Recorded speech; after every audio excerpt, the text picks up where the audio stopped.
The Uco Valley, right next to the Andes Mountains in the province of Mendoza, is home to this year's best winery in the world.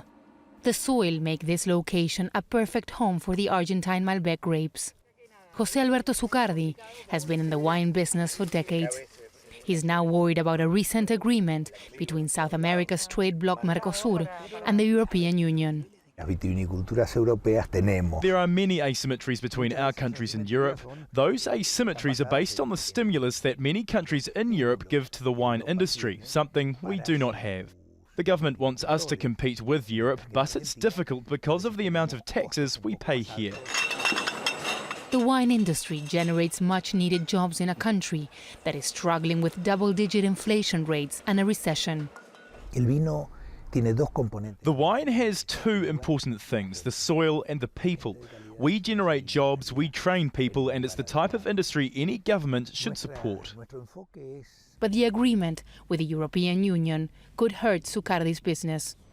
Wineries like this one export their wines to other countries in the region like Brazil.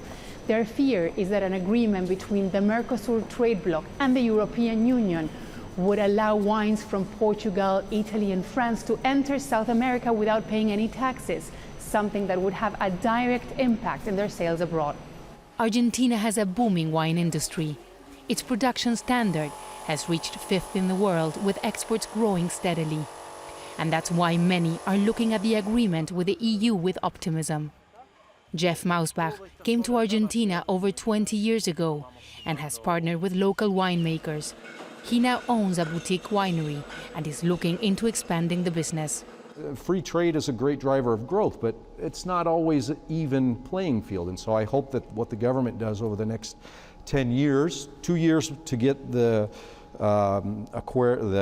agreement approved, and then 8 years of transition for wine, that together we can tackle these issues.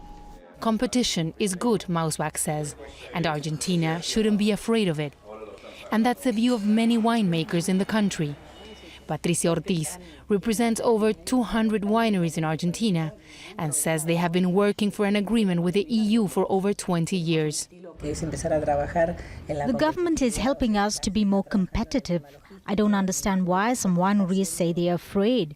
We've been struggling for years. We need to arrange many things.